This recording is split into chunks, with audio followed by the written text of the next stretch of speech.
بینەرەوە بیسەرێن کوردستان 24 سەڵافوە بن ئەف دەمێوە باش هیڤیا دەمێن خۆش و سەلامەت بۆت خازین جارێک دن هاتین ئەف دیدارەوەین بەڕێز بۆ پێشکەشکردنا خەڵەکە کادیش بەرنامێ ئب کوردی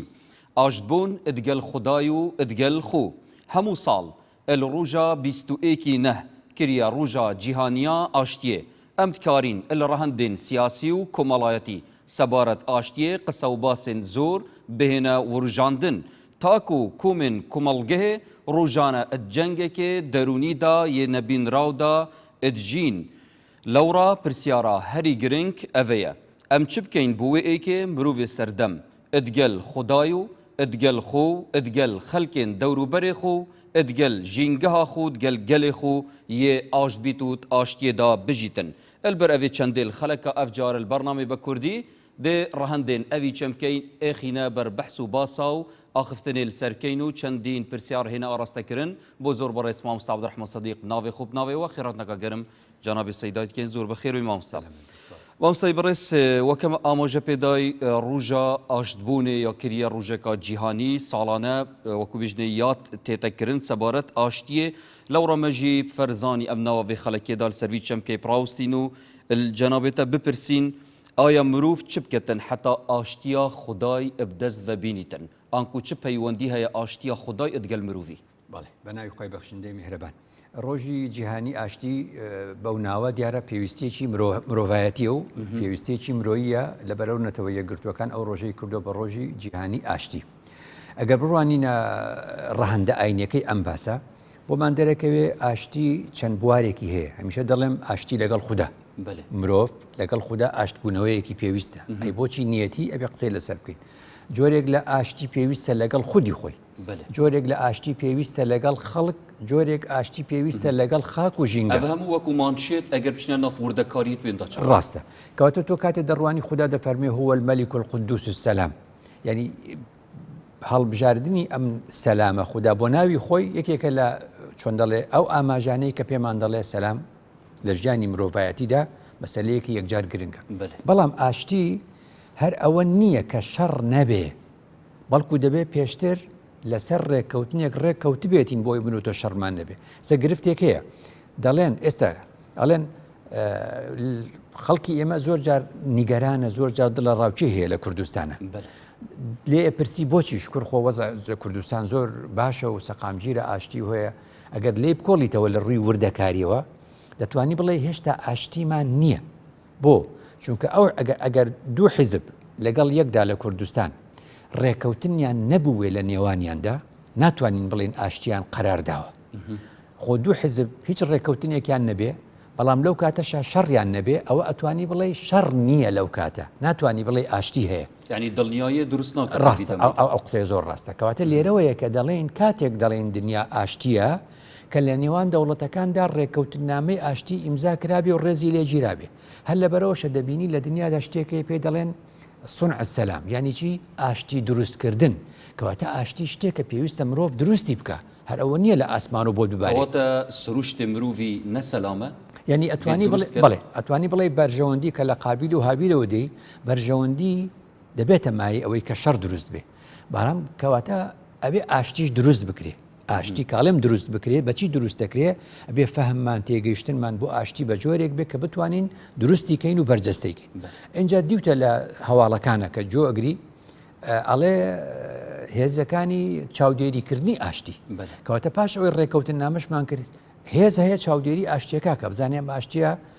ڕێکەوتن و بڕگەکانی پێشێل نەکراوە ئەو جابینی جاری وایە لە هەواڵەکان ئەبینی ئەڵێ هێزەکانی ئاشتی پارێز کەواتە جاری وایە ئاشتی هێزێکی پێویستە بۆ پاراستنی جا لە دنیادا ئەمەیەکە ڕێکەوتن نامە هەیە و نەتەوە یەکگرتوەکانی و ئەنجوم ئێستا دێنە سەر ڕەهەندە ئاینەکەی ئاشتی مرۆڤ لەگەڵ خوددا چونکە سەرەتا ئینسان لە ڕووی ئاینیەوە ئەگەر لەگەڵ خودای خۆیان لە ئاشتیدا نەبێ ئەم ئینسانە دەبێتە ئینسانێکی شەڕانگێز و شەڕ دروست دەکە جا لەبەرەوە پێی دەڵێ فڵانە کەس تۆ دەزانی خوددا هەیە دەڵێ بەڵێ دەڵێن خوددا دەناسی دەڵێ بەڵێ دەڵێن کە خوددا دەناسی ناوەکانی چییە ناوی سەلامە کەواتە ناوی سەلامە دەبێتەوە بە پلەی یەکەم بزانی ئەم خودای ئاشتی لە تۆ دەوێت ئەم خودایە وەختی مرۆڤ ئەهێنێتەوە سەر ئەم زەویە و دوجار کۆمەڵێک مرۆڤ لە نێو دەچن و کۆمەڵێ مرۆڤ ڕزگار دەبن و دێنەوە سەر جوودی و لێرەدا دەبەزن خوددا چی دەفەرمێ بە نوح وانە خوددا بە نوح دەفەرمێ یا نوح اهبط بسلام منا بسلام منا يعني بأشتيق لإيموا إما لم بيامتي دقين كخدا بوجاري دوم ككردستان دكا با لانكي دومي مروفايتي بنوح دلي اهبط بسلام منا يعني خدا نوحي يديبو آشتي نرد كواتا خدا داواي كردو لسر أرزا آشتي هبي دين السر أوي كردو الشر تشيب كينو تشينكين خدا دا فرمي ولا تقولوا لمن ألقى إليكم السلام لست مؤمنا جاري واهية تبتغون عرض الحياة الدنيا لخوتان باي أبنو يك دلي دستي آشتيتان بو دريج دكا دلي نخير تو ما آشتي ما ناوي آشتي خوازي نية خدا دلي هيج كات بو آيتا هیچ کات ئاشتی ڕەت مەکەنەوە ئاشتی هەر قبول بکەن خدا دەفەرمێ خەڵکانێک دێ ئێوە چیان پێ بڵێن فەقول سەلام عەلەیکم خدا لە قورئان دەفەرمێ ئێوە بە خەڵکی بڵێن فەقول بڵێن سەلام عەلەیکم بۆیە ئەبینی سڵاو لێکردنیشمان هەر بە سەلام دەست پێکەن السلام بریتیە شیعارێکی یان بریتیە پراکتیزەکردنا چەندین ڕێوشینە ڕاستە بەداخەوە کە هێشتا لای زۆربەی خەڵک بکۆڵێ کاڵێ سەلام عەلەیکم لەمانە وردەکارێکی تێناگە کە لە ڕاستیدا کە بەدەم بە یەکێ گوتگوت سەلام عەلەیکم بەڕاستی ئیتر ئەبێ ئاشتیت پێدا بێ ئەبێ هەڵی نەخەڵەتێنی دەبێت نەیکوژی مەگەر زۆر کەسیش دەبینی لەم وردەکاریە بەڕاستی تێناگە یعنی خدا دەفەرمێ ئاشتی یەک ڕێگەی نییە ڕێگەکانی زۆرە دەکرێت ڕێگە زۆرەکانی ئاشتی بزانین بۆیە خدا لە قورئان دەفەرمێ یەهدی دەڵێ ئەم قورئانە کاری چییە دەفەرمێ یەهدی به الله من اتبع رضوانه سبل السلام بەم قورئانە ئەو کەسانەی کە ئومێدیان دەستخستنی ڕەزامەندی خدایە ئەم قورئانە ڕێگاکانی ئاشتیان پێنیشان دەدا نەک ڕێگەی ئاشتی ڕێگاکان کەواتە بێ زیاد لە ڕێگەیەکیش هەبێ بۆ ئاشتی ئەم تکارین چەوە تێبگەهین ئەوە ڕێگانە یعنی بەمانایە دێ کە بە ڕێگەیەکە من و تۆ ئەمڕۆ ئەمانەوە دانوستان بکەین نەگەشتین بە ئەنجام نەڵین تاو شەڕ دەست پێکەین دەڵێن ئەمە ڕێگەیەک بوو لە ڕێگەکانی ئاشتی بۆیە دەڵێن چەندین سیناریۆ و چەندین ڕێگە هەیە بۆ گەیشتن بە هەر شتێک یعنی یەک گرفتمان هەیە دەحەلی هەیە دە چارەسەری هەیە ئەوجا لە دنیادا تەماشاکە ئەمە لە ڕووی دنیا لە ڕووی قیامەت خدا دەفەرمێ کە ئێوە چاک دەبن باش دەبن دەتان بە مەژیانێکی ئاسوودە پێی دەگوترێ قیامەت و پێی دەوترێ بەهەشت خدا ناوی بەهەشتی ناوەچی والله يدعو إلى دار السلام کەواتە خدا بەهەشتی ناونا بە خانەی ئاشتی ئەمە خۆی لە خۆیدا مانەوەیە بەهەشت شوێنێکە بۆ ئاشتی فەرمووی ئودخلوها بسلام آمنين بە ئاشتی و بە دڵنیاییەوە بچنە نێو بەهەشت ئەمە چوویتە ژوور کە چوویتە ژوور لەوێ چیت پێ دەڵێن سەلام عەلەیکم بما صەبەرتم جارێکی تر لەوێش سەلامت لێ ئەکرێ سەلام عەلەیکم بما صەبەرتم لە نێو بەهەشتدا من و تۆ و خەڵکی دیو یەک دەبینین ئینشاڵڵا چ دەڵێن تەحیەتهم فیها سەلام یعنی سڵاو لێکردنمان چییە هەر بریتە لە سەلامکردن کەواتە دوو ڕێگەی زۆر کورتمان هەیە بۆ ئاشتبوونەوە لەگەڵ خوددا یەکەم ئەوەیە کە پێغەمبەر دەفەرمێ هەر کەسێک حەجی کرد و گوناهەکانی ماڵی خەڵکی نەخواردبوو ماڵی خەڵکی هەموو دایەوە لە بینی خۆشی خوددادا کە ئەڵێ حەجی کرد ئەڵێ نوێژ بۆ نوێژ گوناهەکان دەوەرێ وانە ڕۆژ و ساڵ بۆ ساڵ دەوەرێ دەڵێ هەر کەس حەجی کرد و لە حەجگەڕایەوە چۆنە بێ ڕەجع کەیەومین ئەمە بکە بە کوردی یعنی پێغەمبەر دەفەرمێ حەجێکی قبول کرا و ئەگەر قبول بوو مافی کەسێک نەخوارد بێ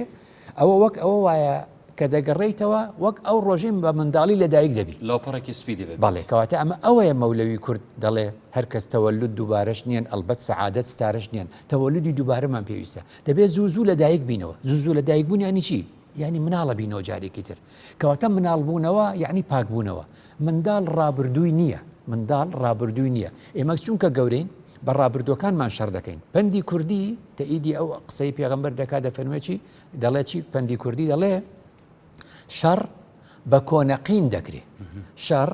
بە کۆنەقین بە ڕقی کۆن دەکرێت وەختێ منداڵ دەبینەوە منداڵەکان ڕابردویان نییە کە ڕابردویان نەبوو ڕقیشان لەگەڵ یەکدا نابێت کەواتە هەموو مناڵ بوونەوەیەک بۆیە مەولەوی بەڕەحمەت بێ دەڵێ عیسەوی ئاسا ئیحیام کەرەوە یعنی زوو ئێمە پێویستیمان بەوەیە داوە لە خوددا بکەینەوە کە بە زمانی ئەم سەردەمە دەڵێن ئابدەیت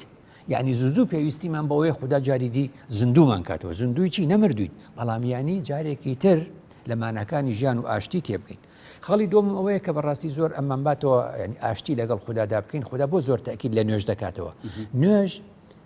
هەیە هەروە تێدەگا ئەم قسە دەکات دەڵێ الحەمدولله رب العالمین الرحمن الرحیم چەند حرەکاتێک و ئەم قسە بۆ خوددا دەکات چاوەڕێ ناکە جۆ لە خوددا بگری دەڵێ ئێمە جۆ لە خوددا بگرین دەبێت دەڵێن بڵێ خوددا لە قورئاندا چەند جا باسی وحی کردووە فەرمێ وأوحى ربك إلى النحل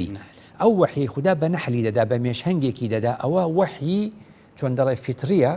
کە ئیتر لەسەر سیستەمێک دەڕواژیانی ئەو مێشەنگە نایگۆڕێ هەستێک بوو دروست بۆ ئێمە نییە کەواتە وما كان لبشر أن يكلمه الله إلا وحيا أو من وراء حجاب أو يرسل رسولا أوش بو بيغمبرانا بشوي قشتي يا وكلم الله موسى تكليما أوش جوريك راست خويا جوريك تر هي بو منو تو أبي أو تشتشت وأوحينا إلى أم موسى وأوحينا إلى أم موسى أم موسى أفرتك وكو إما إنسانة کەواتە لێرەوە زانایان دەڵێن ئەمە پێی دەوترێ ئەم جۆرە وەحیە کە خوددا بۆ مرۆڤی ئاسایی دەنێرێ بریتە لە وەحی ڕاستەوخۆ یعنی ئیلهامی مباشر ئیلهام ئەوە دەڵێ سەڵات الحاجە دەکەیت و چاوەڕە دەکەی خوددا شتێک دەخاتە دڵتەوە هەر لەوێ نییە بە بەردەوامی کەواتە ئێمە نوێژ دەکەین دەبێ بزانین وەختی ئێمە قسە بۆ خوددا دەکەین ئاگاداریش بین ینی ئەو هەستەمان بۆ دروست بێ لە نوێ نوێژە بزانین خوددا چیمان پێ دەڵێتەوە ینی تێدەگەین کە بەڕاستی لەم حاڵەتەدا ئێمە جۆرێک لە ئیلهاممان بۆ دێ لەلایەن خودداوە کە ئەو بەڕاستی زۆر پێویستیمان پێوێتی جا لەبەرەوە زۆر گرنگە لە پەیامی خوددا چۆن تێبگەین تۆ جۆر لە رادیۆ بووە ئێستا کە من و تۆ قسەی تێدا دەکەین هەزاران رادیۆ قسە دەکەن رادیۆ قسە بۆ کەسانێک دەکەن نایان ناسێ نازانێت چێ کردوێتەوە وایە ینی ئەوەی کە قسە دەکات لە پشتی مایکرۆفۆنی رادیۆ یا تەلەڤیزیۆن نازانێت چیە ئێمە نازانین ئێستا چی ئەم بەرنامەیە تەماشا دەکە نازانین کەواتە ئەم جۆرە قسەکردنە قسەی گشتیە بەس دینی خوددا و پەیامی خوددا رادیۆ نییە بەڵکو ڕاستە و خۆ قسەکردنە پەیامێکی هەستی بکات کوت گەلوی کەس ڕاستە وەختێکە ینی قاری قورئان دەخوێنێ بۆ گشتی دەخوێنێ نازانێت چی جۆ دەگرێت بەس وەختێک من و تۆ قورئان دەخوێنی دەبێت بزانین خوددا لەگەڵ من و تۆ قسە دەکات وەختێک کە نوێژ دەکەین باماش ئەگەر ئاشتی نەبیتە هەست و ذهنیەت و قەناعەت و بیر و باوەڕ دێ پراکتیزە بیتن ژیانە مرۆڤیدا بکورتی نەخێر پێویستی بەوە هەیە ئاشتی وەکو فکر هەبێ وەکو هزر هەبێ ئەوجا لە شیعارەوە بگۆڕدرێ بۆ مەشروع دەستێتت خۆش بینەرن بەڕێز دەچینە ناف شارین کوردستانی و پرسیارە کاتیە ئاراستەکردن بۆچی زۆربەی خەلکی خەمگین و خەمبارن ئەنگوت ئاشتیەکە دەرونیدا ناژین خەباری ئەم خەڵکەکە قەلەقە بیرەکاتەوە بیر لە بەیانیە کاتەوە بیر لە فترێکی کاتەوە وەختەکە مەحدود نییە ئەمڕۆ سەیرەکەی بەرنامەیەکی هەیە شتێکی کە لە ئارا هەیە بەیانی شتێکی کە لە ئارا هەیە خەڵک بیر لە ژیانە کاتەوە بیر لە داهاتی خۆیە کاتەوە بیر لە داهاتی نەوەکەیە کاتەوە گەل پێشڤە چوونۆ مثلا وی سەردەمی مەشاکلێت خەلکێژی زەحەفتەرە دبن و طبعا کێم دەڕۆمەتیەش اش ئاریشانەش بێکاریە یەک هۆکارەکەی لەبەرەوەی کە بازار نییە ئەمانگە بازار زۆر خراپ بوو یعنی بە ئامەتەن دوکانار هەمی بێتاقەت بوو بەس لەمە دووە ئیشەڵا ومێدمان ئەوەیە کە بازار باشتر بێ و چاوەڕوانی حکوومەتی هەرێمی کوردستانەکەن ئیشەڵا لە داهاتوودا بازار بکرێتەوە ئەس ڤەتگەڕینم ئێک قەناعەت خەلکی من نەمایە یعنی خوا یا دوێت ئەم سەحکین دەر و جیرانێت خوا کە حاڵی مە چەند خۆشترش پێشوان ئاوە خەڵکم بۆیە بێتاقەتە بە زۆری هیوا هەیە مەعاشی هەیە بە سێمان جارە وەریەگرێ ئەمجا خەڵک بێ ئیشە ئیش و کار نەماوە کوجاران بازار نەماوە عیش نینە هۆڕەکێمە ژبار هەندێ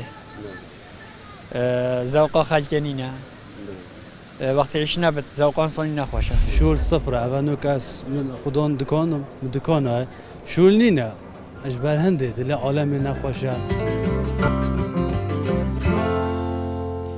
بینەرن بەڕێز سوپاس بۆ بەشداربوویان ساخ و سەلامەت بن کە هەوە بوو چۆنێن خۆ ئاراستای مەکردن هەر بژین مامۆستای بەڕێز ئەم بینە سەر تەوەرێن خۆ بەحساوی چەندی بکەین چاوە مرۆڤ ئەدگەل خودی خۆ ئاشت ببیتن پشتی مەزانی دگەل خۆدای ئاشت بووم چ شێوازە گرنگە بزانین دگەل خودی خۆگەل نەفسا خودی چاوە ئاشت بین ئاشتی لەگەڵ خود ئاشتی لەگەڵ خۆ مەسلەیەکی یەکجار گرنگە بە تایبەت بۆ ئەم سەردەمە هەفتەی ڕابردوو باسی ئەومان کرد کە مەسئلەی دیاردەی خۆکوشتن تۆ دەڵێ فلانە کەس لەگەڵ فلانە کەسا دوژمنە لەگەڵ یەکێکی دی دەڵێن فلانە کەس بۆ فلانە کەسی کوشت دەڵێن ئەوە دوژمنداری هەبوو لە نێوانێ ئەی ئینسانێک کە خۆی بکوژێ یعنی چی ئینسانێک کە خۆی بکوژێ گوتمان یعنی وەکو بڵێ شەڕی لەگەڵ خۆی هەیە ئینسان کە خۆی بکوژێ یعنی خۆی دوژمنی خۆیەتی کەواتە لەس ئەو ئینسانانی خۆیان دەکوژن چییە شەڕیان لەگەڵ خۆیاندا هەیە کەواتە لەوێەوە تێدەگەین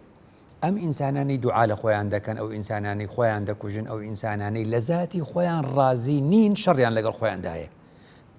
ئەمە مەسئلەیەکی یەکجار گرنگە مرۆڤی ئەم سەردەمە تۆ بەچی دەزانی بەوە دەزانی مرۆڤ پەیامێکی گەورەی پێ مرۆڤ پێویستی بەوەی لە ئاشتیدا بژێ کە لە ئاشتیدا ژیا لە ناخی خۆیدا ئاشتی هەبوو دەپەرژێتە سەر ئەوەی ئاشتی ببەخشێتەوە بە خەڵکی دیکە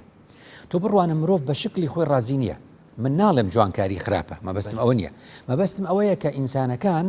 لەگەڵ چۆن ئەڵێ مۆدەی زمانەکانە ئەڕۆن ئینسان لە چۆن ئەڵێ لە شکلی خۆی ڕازی نییە لە وەزنی خۆی ڕازی نییە لە باڵای خۆی ڕازی نییە ئیدی پەنا بۆ زۆر شت دەبا جسمی تێک دەچێ وێران دەبێ تووشی نەخۆشی تر دەبێ ئەف چەندە هەمی ئامۆژێت چەندێنەکەت گەل خۆی ئاشت نییە ئەو قسەی ڕاست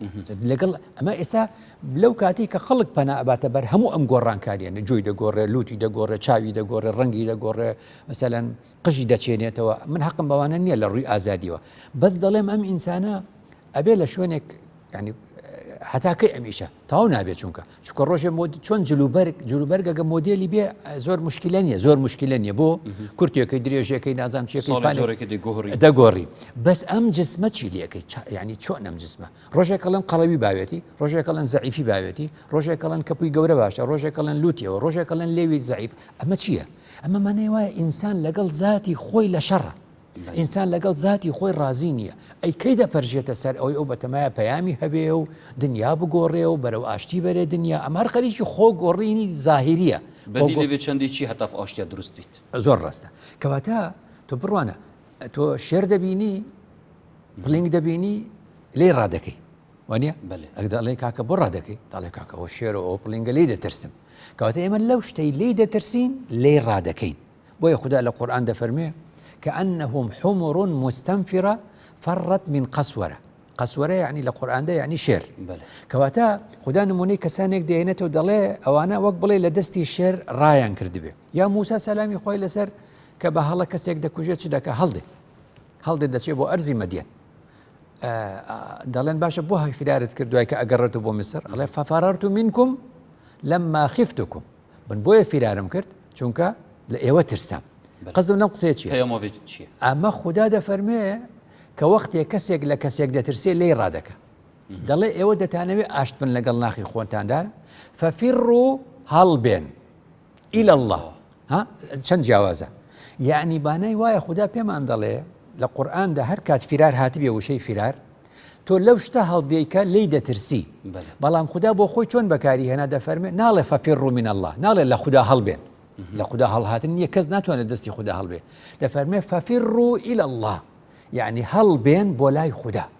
هەڵبێن بۆ لای خوددا دنیا هەمووی مەترسیە دنیا هەمووی شەڕە کە لێی دەترسن ئێوە هەڵبێن بۆ لای خوددا بۆ لای خوددا لای خوددا ئاشتی هەیە کەواتە خودی ئێمە کەی ئاش دەبێتەوە لەگەڵ ناخی خۆیدا کاتێک کە بێتەوە بۆ لای خوددا کاتێک کە بێتەوە بۆ لای سانیعەکەی کاتێک کە بێتەوە بۆ لای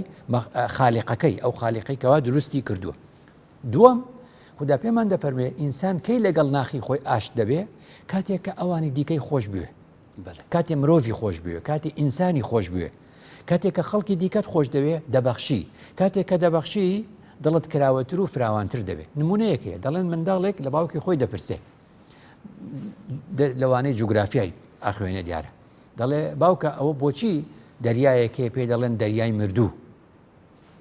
بەحر المەیت دەڵێ ئەو بەنوعێکی دی بۆی شەرح دەکە دەڵێ لە هەموو لایەکەوە ئاوی بۆ دێ ئاوەکەی دەچێتە نێوی ئیدی دەریاکە داخراوە کە داخراوە لی دەرناچێ لی نابەخشێ بۆیە ئاوەکە هەر دەبێ بەخوێ سوێر دەبێ ئیدی بە کەڵکی خواردنەوە نایە خۆشی سوێر دەبێ خۆی ئاوی شیرینی تێدەچێ بەس چونکە نایبەخشێ و هەر کۆی دەکا و کۆی دەکا و کۆی دەکا سوێر دەبێ کەواتە دەڵێن لەوەشەوە بۆ دەرەکەوێت ئەتوانی بەمانە مەجازیەکەی وا بڵێ دەریای مردوو بۆیە پێڵەن دەریای مردوو چونکە ئەوەی دێتە نێوی نایبەخشی کەواتە مرۆڤیش ئەم هەموو شتەی دێتە نێو دوای هیچ نابەخشێ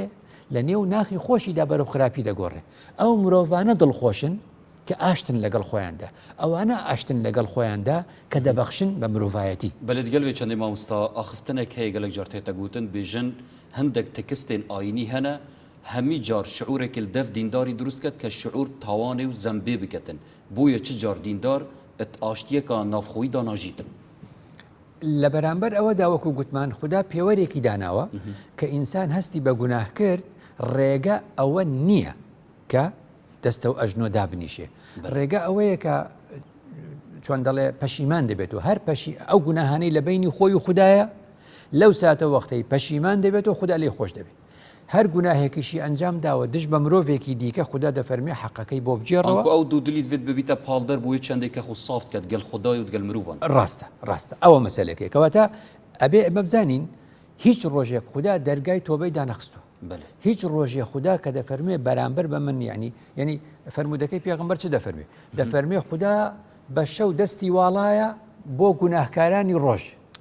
بە ڕۆژ دەستی واڵایە بۆ وەرگرتنی تۆبەی گوناهکارانی شەو ئیتی 24 سەعات دەرگا کراوێ لەبەرەوە مرۆڤ نابێ ئەو چۆن دەڵێ ناومێت بێ لە ڕەحمەتی خوددا بێمەوە سەرباسەکە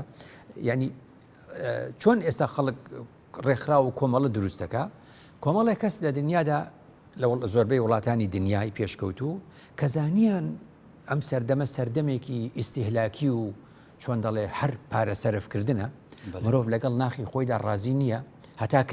هەتاکەی هەتا ئەو فریا ئەکەوێ گۆڕانکاریەک لە جسمی خۆیەکە دنیا بەرەو مۆدلێکی ترەچێت کەواتە ئێستا ڕێکخرا و گروپی دیکەش پەیدا بوون پێی دەڵێ ڕێکخراوی ڕازیبوون لە خود دەڵێ خوددا منی ئاوا دروست کردو من قژی خۆم ناچێنەوە بۆن من ئاوا ڕازیم لە خۆم ئاها من ڕازیم لە خۆم ئەوەی کەسەی کە منی ئاها دەوێ با بمێ منی ناوێ با نەمەوێ کەواتە وەختێک دەگەی بەم حاڵەتە لەگەڵ ناخی خۆتە ئاشتی دروست دەکەی ئەخرمامۆستا ئەف ئاخفتنە دەبێتن پێویستی بقەنەعەتێکە دێت چاو ئەف قەنەعەتە دروست بیت دەف مرۆڤی کە مرۆڤ خۆی ڕازی بیتن ئاخر ئەمە مەسئلەکەیە کەواتە لێرەدا چەند شتێکمان هەیە یعنی ئێمە دوجار هەموو ئەم کاری کە دەیکەین خوددا فەرمی وەڕیضوان من الله ئەکبەر ڕەزامەندی خوددا ئێمە غێر بە پلەبەندی ئەڕۆین وانە یعنی کەسێکە لە فلانە کەس تۆ مدیر ناحیە لێت رازی نیە هەڵنجا قایم قام لێم رازیە ئەو سەروی ئەو ئەڵێ قایم قام لێت رازی نیە ئەڵێ پارێزگار لێم رازیە ئەگا سەرۆکی حکومەت سەرۆکی هەرێم چێکی ئەڕۆی تۆ بزانە ئەوە بە بڵندی بڕۆ یعنی دنیا لێت رازی نەبێ مادام کارێکت کردووە قەناعەتت پێیەتی و خوددا پێی رازیە ئیدی تۆ لە چی دەترسی ئەمەیە وەلا یەخافونە فی الله لەومەتە لائیم دنیا بۆچی لەگەڵ خۆی ناسازە چونکە لە لۆمەی خەڵک دەترسێ ڕەزامەندی خوددات بەدەست هێنا لەگەڵ خۆت و لەگەڵ ناخی خۆتدا ئیدی مشکلە نی بەێ دەستێت خۆش مامۆستای بڕێز دەمێ ناوبڕێکی هاتی و دەچینە ناوبڕێکی و دەهینە جواتەوەین هێژە بفەرمون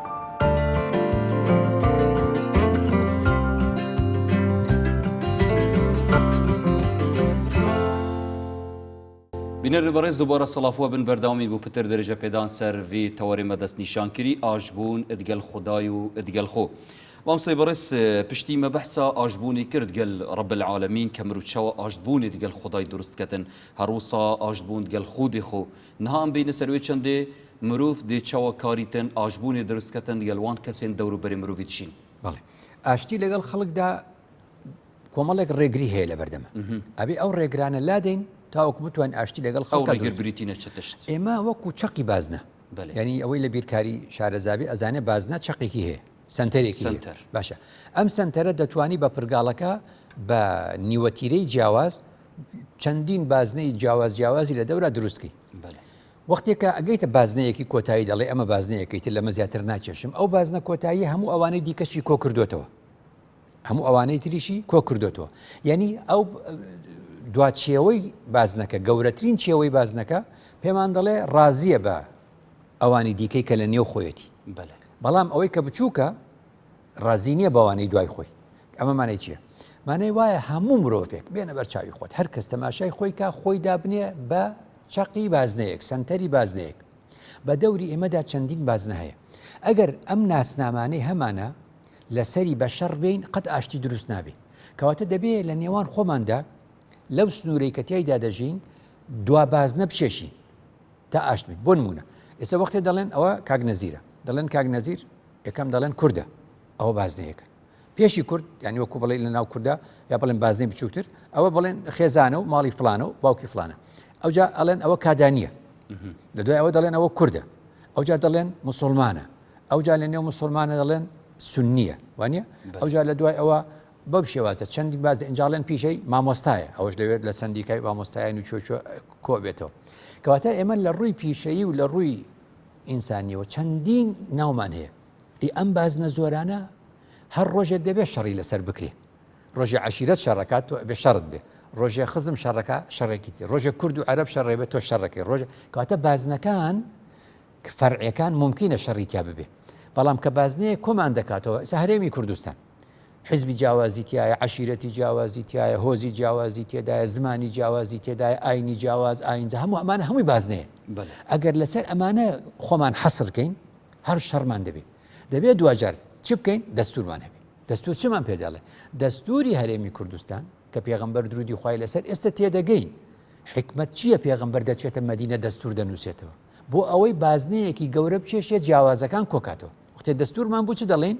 دەڵێن ئەمە هەرێمی کوردستانە ئەم دەستوری لە جرفانی خۆمانیدا دەنین پەیوەندی من وەکو من تۆ وەکو خۆت لەگەڵ ئەم هەرێمە ڕێک دەخە ئەو مانای چیە مانای وای بازنەیەکمان بۆ ئاشتی کێشا کە ئەمە دوا قسەی نێوانی ئێمە حەکەمی نێوانی هەمومان لە هەر هۆزە لە هەر تیرێ لە هەر ئاینە لە هەر ئاینزابی ئەوە حەکەمی بینمانە دەستور کەواتە ئەمە مەسلەیەکی یەکجار گرنگە بۆیە پێغەمبەر زانیوێتی درودی خوای لەسەر دەستور ئاشتی ئەبێت دروستکە ئەو مەسلەیەکی گرنگە مامۆستا گریمان وێگەوەی کوردستانی دەستور نیە ڕەشنویسێ دەستوریە بەس دەستور نهاتی ئیکلاکردن بەڵام ئەوان وڵاتێن دیتر یان موسڵمانە دەستور هەیە و هەمان دەمدا ئاشتیژی نینە ئەو موسڵمانانە ئەو دەوڵەتە ئیسلامیانە دەستوریان نییە ئەو پێڵەن دەستوری ڕووکەش يعني چۆن ینی بەدام دەستور سەدام حوسێنیش دەستوری هەبوو دەستور العێراقی المؤقت ئۆتویە هەمومانی کیمیا باران کرد کەواتە نابێ هەڵخەڵەتین بە ناوی دەستور ئەبێت دەستور فعلی بێ وڵاتێکی وەکو بەریتانیا کە هەموو دنیا ڕوویتێکات دەستورەکەی نووسراو نییە عرفێکی بیستراوە لەگەڵ ئەوە شابینی کەواتە باسمان لە ڕۆحی دەستورە دەستور و ڕۆحی دەستور ئەمە مەسلەیەکی یەکجار گرنگە دوو بۆ ئەوەی ئاشتیمان هەبێ هەمیشە لە دنیادا وەکو لە باسی قیامەتا گوتمان کێشەکان نابێت لێرە یەکلاکەینەوە ئێستا بازنی جیاوازت پێ دەڵێم خدا دەفەرمێ إن الذين آمنوا والذين هادوا والصابئين والنصارى والمجوس والذين أشركوا إن الله يفصل بينهم يوم القيامة إن الله على كل شيء شهيد كواتا خدا بيمان دەڵێ بە هەموو ئەم شەش سنفە و زیاتریش کە هەمووی بژمێری پێمان دەڵێ لێرە شتەکانتان یەکلا مەکەنەوە لێرە شوێنی یەکلاکردنەوە نییە لێرە ڕاستی و دروستی ڕەها بەدەر ناکەوێ بۆ قیامەتەکەواتە ئەمەش ڕەهەندێکی دیکەیە کە ئاشتی لەگەڵ خەڵکا دروستە بێ بەشی زۆری ئەم شەڕی کە دەکرێت سونە و شیعە ئەو وڵاتان لەگەڵ یەکدا لە یەک دەدەن و مەزهەبەکان و ئەمانی کە باسێکین هەموو جار بەس ڕێک دەمەف ئەخفتنە جەنابێتە مرۆڤ بێشتە کەسێکی بوونەوەی دیندار بێژێت و vê pêle peviya xwedî bila xwedî îkla biketin ew bêjît pabergirîkirina dînî xwe çi dat bînît heger ez ev rû nekem yani ئەو کات لە ئێمە چاکتر يعني خدا بە لە ئێمە چاکتری چی فەرموو إن أنت إلا نذير تو تەنها ئیشت هۆشیارکردنەوەی ادعو بالحكمة والموعظة خدا بە پێغەمبەری فەرموو لست عليهم بمسيطر وانە يعني مەبەستمەوە بوو کە خدا بە پێغەمبەری فەرموو إن إلينا إيابهم ثم إن علينا حسابهم خدا بە پێغەمبەر وا بفەرموێ دەبێ مسلمانێکی دی چییە لە خۆی ئەڵێ ئەبێ لێرە هەموو شتەکان یەکلاکەینەوە من لەسەر حەقم من لەسەر حەقم ئەو قسەی هەڵێ کەواتە ئاشتی لێرەوە تێک دەچێ کە هەر کەس بڵێ لەسەر حەقم ئەوروپا 1000 ساڵ یەکیان کوشت لە سەدەی 5 زاینی هەتا سەدەی 15 زانی لە یەکیان کوشت ئەو جا لە وێستڤاڵیا هاتن کۆبوونەوە ڕێکەوتنامەیەکیان نووسی ئەو جا گوتیان ئێمە حەقمان نییە بە مەسەلەکانی قیامەت مەسەلەکانی قیامەت لە قیامەت حەلەبێ ئێمە ناتوانین لێرە ئەو بڕیاری لەسەر بین بەڵام تا ئەگەینە ئەو قیامەتە با لە دنیادا بژین خۆ خدا داوای لێکردوون یا نوح اهبط بسلام منا يا خدا خۆ ناوێ شەڕی لە نەکردین با لە لێرە بە ئاشتی بژین ئەو کات لە قیامەتە دەرەکەوێ ڕاستیەکان لە نێوان هەر ئینسانێک و بیر و بۆچوونێکی دیکەیە چییە خاڵێکی دیکە زۆر سەرەکیە بۆی ئاشتیمان هەبێ ئێمە گومان ئێمەی کوشتووە گومان یعنی خەڵک لە یەکتر بە گومان بێ ئاشتی دروست نابێ حزب لە حزب بە گومانە عشیرەت لە عشیرەتی دی بە گومانە عشیرەت لەگەڵ عشیرەتی دی سڵحیان کردووە هەر بە گومانن لە یەکتر هەر لە نەتیجەدا شەڕ بەردەوام دەبێت بۆیە خدا فەرمووی شتێک ئەگەر کەمەکەی خەتەر بوو ینی زۆرێک لە شتەکان لادەن ئەگەر کەمەکەشی خەتەر بوو یا ئەیوە الەذینە ئامەنوو چی بکەن اجتەنیبوو ئێمە نمان گوت اجتەنیبوو یعنی لە منعیش زیاترە یعنی هەر زۆر اجتەنیبوو كثيرا من الظن زۆرێک لە گومان بخەنە لاوە ئیهمالیکەن فڕیبن بۆ لەبەر ئەوەی ئینە بەعض الظەنی ئیثم هەندێک لە گوناه هەندێک لە گومان گوناهە یعنی چی مانای وایە ئەگەر بەشێک لە گومانەکان گوناهمان بێنێتە سەر کەواتە زۆرێکی هە زۆر خەتەرترە جا مەبەستمەوە بوو لە ڕاستیدا ئەم گومانە بەچی لا دەچێت ئەم گومانە بە دووشت لا دەچێت یەکێکیان وەکو گوتم بە مەسەلەی ڕێکەوتنە کەیتر ڕێکەوتن گومانەکانە خاتە لاوە دووەمیشیان بەوا بێت تەغافل یعنی هەندێک شتێ پێویست ناکە من بزانم بەڕاستی لە دڵی تۆ یعنی من پێویست ناکە بزانم لە دڵی تۆ چی هەیە بەرامبەر بە من کە پێمت نەوت هێشتا ئەنکو خوێندنەوە نیەت خوێندنی نیەت خوێندنی نیەت من زۆر جا بە خەڵک دەڵێم خەڵکینە ئەوەی کە جوێنی پێداوم ئەوەی کە قسەی پێوتم من نازانم چێن بەڕاستی ناشمەوێ بزانم چێن بۆ ئەوەی هەمیشە بیان بینم هەر بە ڕووی خۆشەوە هەر بە ڕووی خۆش ئەمەوێ بیان بینم گوناهی خۆیان بۆ قیامەت هەواڵی خۆیانەکەیت پێغەمبەر درودی خۆی لەسەر هاوڵەکانی دەهاتن بۆ لای دایان گوتی یا ڕەسوول الله ئەزانی فڵانە سەحابەی تۆ وای کرد ئەی فەرموو چی ئەی فەرموو لا يبلغني أحد عن أحد شيئا كستان مين بولام أمن وعشتم بيملن فلان وايكر فلان وايكر فإني أحب أن أخرج إليكم وأنا سليم الصدر من حزكم كاتي دي مناوتان بس سنديكي صافو بمناوتان من نزانم أو شيء أو لو اشتبابتيك نزاني بۆی ئێستاکەیەکی لەو شتانی پەیوەندی نێوان خەڵکی تێکدا ئاشتی نێوان خەڵکی تێکدا چی بوو سۆشیال میدیایە بۆ کابراایەک بابەتێکی بڵاو کردەوە تۆ لە شوێنێکە دوو قساکەی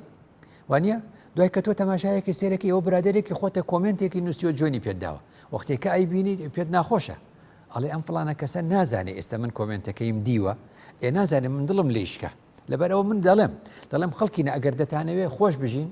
ئەوەندە مەشتەنێ سوۆشیال میدیا ئەگەر دەتانەوێ خۆش بژین بە دوای کۆمنتی خەڵکان مەڕۆن مەزانن چیتان پێ دەڵێ بۆی بشتە نێو خەڵکو نەزانن ئەمە جۆرێک نییە لە جێلی خەڵک واتە سەوەر دەکەن نە چونکە هەندێک شت هەیە بەڕاستی خەڵکی کوشتۆ و هیچ سوودیشی نییە یعنی من پێویستم بەوە نییە من کە خۆم ناسی تۆ کە خۆت ناسی ئینسان کە خۆی ناسی بینی خۆی و خدای ڕێخست ئەو کات وەکو ڕابعی عەدەویمان لێدێ خدایە بینی من و تۆ با عامیر بێ و ئاوەدان بێ با بینی من و خەڵک چێ بێ با بێ مشکلە نییە ئەنجا ئەمانە بەڕاستی ئەمووی مەسەلەی یەکجار گرنگن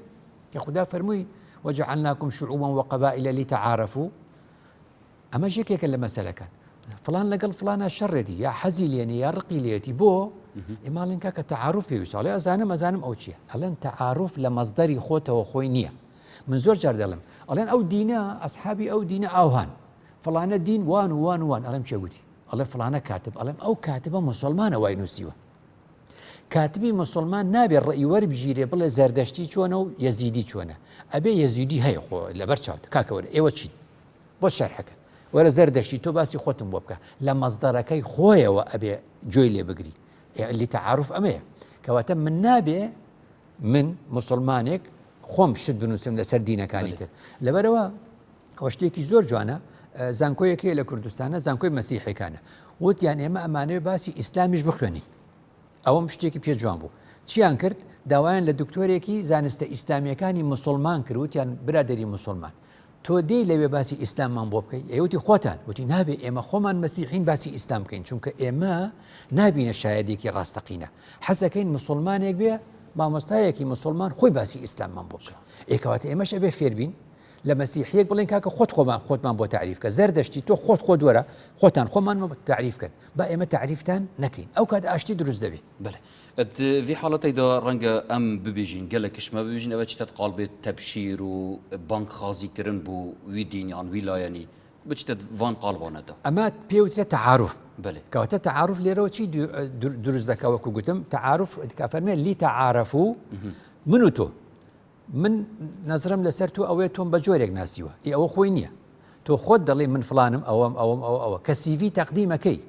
خلق سیویت بۆ دەنووسێ لە جاتی تۆ یا خۆت سیوی دەنووسی خۆت دەنووس دەستێتت خوش مامۆستای بەڕێز بەشێ دوێ بچینە ناو شارین کوردستانیدا و پرسیار هاتی ئاراستەکردن ئەم چاوە دەیکارین ئەت ئاشتیە و خۆشیە و بەختەوەریدا بشین ودي انسان وقتی عیشەتۆی خۆش بێتن هەموو زەوقی لێ خۆش وڵی حکومەت شتکە زۆر ئاسانە لەلای ئەتوانێ خەڵک هەلیکار بۆ خەڵک بدۆزێتەوە خەڵک لەسەر ئیش بۆ خەڵک بدۆزێتەوە پرۆژەی هەیە معمەلی هەیە ئەمانە ئەتوانێت لە بازارە لە ئیشی مەدەنی ئەتوانێت ئەو خەڵکە بخات لەسەر ئیش ڕێک و بۆنۆ چێکە نوکە ئەوە بیست و تشتێک ساڵە من زۆخ و هێشتا دەرێم وەڵام ئۆخە دوچەوە دلێم و خۆش بێت ها مایلا بیریکان فولی پاره به دل مخواش به در مولا مخواش به گلش در از هروب سیاره خواه گلش خود بم آوش پێشەکی سیستەمی مەعاش چاک بکرێ سیستەمی مەعاش ئەگەر هەمومان گوێ لە کاتی خۆیان مەعاش بدرێ ئەوە تەئسیرێکی زۆری هەیە بۆ ناوبازار و بۆ هەموو ئیشەکان بەڕاستی هەموو ئیشەکان ڕەبتی بە مەعاشەوەیە ام محاوله بکین هاری کاریا یک و دو بکین چپ نصیحتا به چپ هاری کاریا مادی به يعني هندك مشاكل هنا اگه بتابت تو دی چهار سر که بس نبته تو الهیوی چهار سر ببن بس با وقتا گو تحیل دفاعیه تنه يعني اصلا بجم تمرو همات حیل دفاعیه همی جیانا قدب کار بینه چون که تو دی مینه وکی خواه چه گوهرین بسر داره سپاس بو بجدار بویان هر ساخ و سلامت بن و زور سپاس بو بوچونین هوا که آراستی مکرن هر ساخ بن مامستهجا ام بهینه سروی چنده چه بهته کرن بو آشت کرنوا مرووی ادگل خاک و ژینگه بەڵێ ئەم سەدەی 21 ئەتوانی ئێستا لە هەواڵەکانەوە بزانی کە سەدەیەکە بەڕاستی ئەگەڵ ئەوەی پێشکەوتنی زانستی تێدا زۆر بووە بەڵام زیانێکی یەکجار گەورە بە ژینگە دەگا زیانێکی یەکجار گەورە بە ژینگە دەکا مرۆڤ تا ئەو ڕادەیە خەریکە بڵێ خەریکە ژینگەکە لە خۆی وێران بکە جا بنەما ئاینیەکان بۆ ئاشتبوونەوە لەگەڵ خاکە ئاشتبوونەوە لەگەڵ ژینگە ئەمیش بنەمای ئاینی هەیە بنەما ئاینەکە دەست پێکە بە یەکەم خاڵی گەورە کەوەیە خوددا دەفەرمێ ئینی جاعیل فی الأرض خەلیفە کەواتە خوددا ئێمەی ڕاست پاردووە ئێمە هەر کەس تەماشای خۆی کە خوددا ئێمەی ڕاست پاردووە فی الأرض لەسەر ئەم زەویە ئێمەی کرد بە جێنشینی کەسانی دی خەڵکانی دی بوو مەخلوقاتی دی بوونەوەری دی کە کاتمانی ئەو باسکەین ئێمە جێنشینی کە ئێمە جێنشین بووین کەواتە ئەمە ئەمرێکی خودداییە ئێمە دەبێ ئەم شوێنە چی لێ بکەین ئەبێ ئاوەدانی کەین و بە بەڵگەی چی خاڵی دووەم خوددا فەرمووی هو الذي أنشأكم من الأرض واستعمركم فيها استعمار بداخل وشيء ناشرين للروي سياسي بس ده القرآن ده وشيء معناه كتير واستعمركم فيها زاناني تفسير دلن الاستعمار طلب الإعمار يعني خدا دواما ليدك واستعمركم فيها أم أرزاء آودان بكنو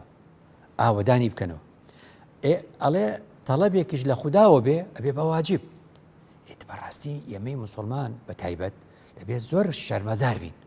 کە خوددا ئێمەی کرد بە جێنشین و ئەرزش ئاوادان نەکەینەوە جوانی نەکەین ڕێکی نەخین حەقمان نەبێت لە هەر کەسی ترکاییکە نایکا کەیفی خۆیەتی بەڵام ئێمە ئەرکێکمانێ سبەی دەمری ئێمە بە ئەم ئەرکی خۆمان جێبەجێ بکەین جا لەبەرەوە خوددا فەرمووی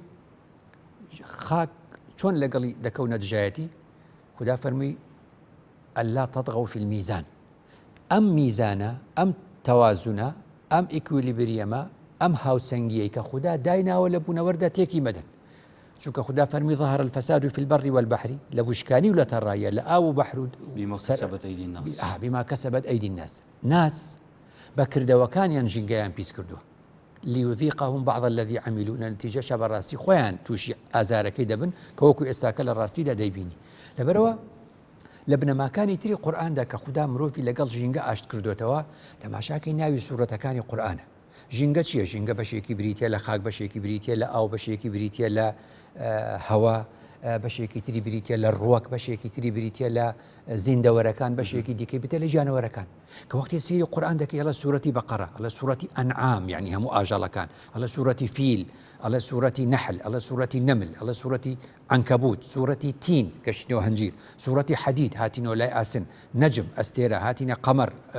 مانگ هاتینەوە شەمس هەتاو ڕۆژ هاتینەوە ڕەعد هەور هاتینەوە لای عەفوەن ڕەعد یعنی مەبەستم گرمەی هەور هاتینەوە لای دوخان دووکەڵ هاتینەوە سوورەتی زەلزەلە بوومەلەرزە هاتینەوە لای توور ناوی چیایە هاتینەوە لای بەلەد شار ئەحقاف شوێنە کاری بێژین ناوێن ئەوان سوورەتانە مەبەستاوی چەندەیە کە مرۆڤ ئاشت ببیتن گەلوێژینگە یەکێک قورئان فراوانە یەکێک لە ئاماژەکان ئەوەی ئەم ناوانەی منوتم هەموو ناوی سوورەتەکانی قورئانە مثلا لە 114 سوورەتە دی ئەمانە خۆکەیتەوە سێرەکی ئەمە هەمووی پێکەنەرەکانی ژینگەیە یعنی هەر ناوی سوورەتەکە ئێمە ئاشنا دەکاتەوە بە خاک و بە ئاو و بە شوێن و بە دیاردە سروشتیەکان و بە زیندەوەرەکان و بە باڵندەکان و بە جانەوەرەکان و بە ئاژەڵەکان کەواتە ئەمە جۆرێکە لەو ئاشتکردنەوەی ئەو جا خوددا فەرمووی هاوسەنگی بەچی تێکەجێ بە ئیسراف ولا تسرفوا إن الله لا يحب المسرفين خدا ئەم ئەرزەی کە بە ئێمە بەخشیوە پێشی ئێمەش بە خەڵکی دیکەی بەخشی بوو وەفاتیان کرد ڕۆشتن ئێمە نەوەیەکی تری بۆیە زانایانی ژینگە دەڵێن ئەم ژینگەی ئێمە تێدا دەژین لە باوانمانەوە بە میرات بۆمان ماوەتەوە ئەگەر ئەوان ئاوەدانیان نەکردبێت تۆ ژینگەیەکی خراپیان پێمان بەخشی بێ ئێمە گلەیمان لیان هەیە لای خودداش ئەوان گوناهبار دەبن ئێستا ئێمە لەم ژینگەیەدا کە دەژین ئەگەر ئیسرافی تێدا بکەین هەموو نەوتەکە دەربێنین بۆ نمونە بۆ خۆمان سەرفیکەین نەوەکانی داهاتووییان بۆ نەمێنێتەوە مانای وایە ئێمە قەرزمان کرد لە نەوەکانی داهاتوو یعنی بەشی ئەوانیشمان بردووە بۆی ئەبینی وڵاتانی پێشکەوتی وەکو نەرویج و ئەوانە دەڵێ ئەوەندە نەوت دەرەهێنین بۆ لەبەر ئەوەی بەشی نەوەکانی داهاتوش بمێنێ کەواتە ئێمە بە میرات لە باوانمانەوە ژینگەمان بۆ ماوەتەوە بەشێکیشی خەریکە قەرزەکەین لە نەوەکان بەشی ئەوان جوەرەگری ئاشتبوونا دگەل ژینگەهێ هەستەکە الوجدانە مرۆڤی سەرهەلدەتن یانجی پڕێکارین قانونی و یاسایی دروست ڕاستەکەین پەروەردەیە با خۆشبەختانە بڵین ڕۆژی 21 کە ڕۆژی جیهانی ئاشتیە وابزانم هەر هەمان ڕۆژ 21 ڕۆژی دەستپێکردنی دەوامی قوتابخانەکانە کەواتە زیاد لە ملیۆنی و قوتابیمان هەیە لە پۆلی یەکەوە تا 12 ئەچنەوە قوتابخانەکان با ئەو ڕۆژە بزانین ڕۆژی جیهانی ئاشتیە با لەوێەوە لە پەروەردەوە خەڵک ئاشتکەینەوە لەگەڵ خوددا ئاشتکەینەوە لەگەڵ خود ئاشتکەینەوە لەگەڵ خەڵک ئاشتکەینەوە لەگەڵ ئەم خاکەدا لەگەڵ ئەم ژینگەیەدا شتێکەیە بە هەڵە ئەوترێ الصراع مع الطبيعة ململانێ لەگەڵ سروشت ئێمە ناتوانین ململانێ بکەین لەگەڵ سروشتدا خدا ئێمەی نارد خدا فەرمووی ئێوە من دروستم کردو ئەو سروشتەش والأرض وضعها للأنام من بۆم دروست کردوون وسخر لكم ما في السماوات وما في الأرض کەواتە ئەو سروشتەش دروست کراوی خدایە و ئێمەش دروست کراوی خداین ئەوی بۆ ئێمە دروست کردووە کەواتە هەڵەیە بڵین ململانێ لەگەڵ سروشتە ئێمە بێ بڵین ئاشتی لەگەڵ سروشتە ئاشت بینەوە لەگەڵ ئەم سروشتەدا خەڵی تر بە کورتی بڵێم میوانت دێ یەکێ لە مانە جوانەکانی میوانی چاک چییە دەستکاری شتی خاوەن ماڵەکە دەڵێن فڵانە کەس میوانە مناڵی وابوو دەستکاری شتەکانی کرد ئێمە لەسەر ئەم ئەرزان میوانی خدا ئێمەی نردووە بۆ کاتێکی دیاری کراو ئیلا حین دە کاتێکی دیاری کراو بەجێ دێڵین کەواتە ئێمە میوانی سەر ڕووی ئەم ئەرزین ئەگەر ئێمە میوان بین میوانداریش ئادابی هەیە دەبێ بە جوانی دەستکاری پێکاتەکانی سەر ڕووی ئەم خاک و ئەم ژینگەیە بکەین دژایەتی نەکەین تووشی دەما مرۆڤ بیتە یعنی سروشتە مرۆڤی سروشتێکی کاربەرە یانکو مستەهلکە ئەف ئستیهلاکاوی ئۆتۆماتیکیان یعنی تێکدانا vê ئاشتیە دروست ناکات گەل ژینگەهێ کەواتە دەڵێ خوددا لەسەر ئەم ژینگەیە بەقەدەر حاجەت و پێویستی ئێمە شتی پێداوین نە بەقەدەر چاوچنۆکیمان نە بەقەدەر تەماعی ئێمە لەبەرەوە مرۆڤ تەماعی هەیە زیاد لە پێداویستەکانی خۆی دەبا ژینگە پێز دەبێت دەسێتت خۆش مامۆستای بەڕێز زۆر سوپاس بوو جەنابێتە گەلوان هەمی ئاختنێن پڕ بەهاو جوان بینەرین هێژاوی ئاوای دەهینە دومایاوێ خەڵێکیژی زۆر سپاس بووێن بەڕێز کە هین بینەر بوون دگەلمە هیڤیاماوە مەشیاویتن خزمەتەکە بچیک پێشکەشی وێن هێژا بکەین و ئەم هەمووت ئاشتیەکە دەرونی و دگەل خدای و دگەل خەڵک و خاکیدا بژین هەر ساخ و سەلامت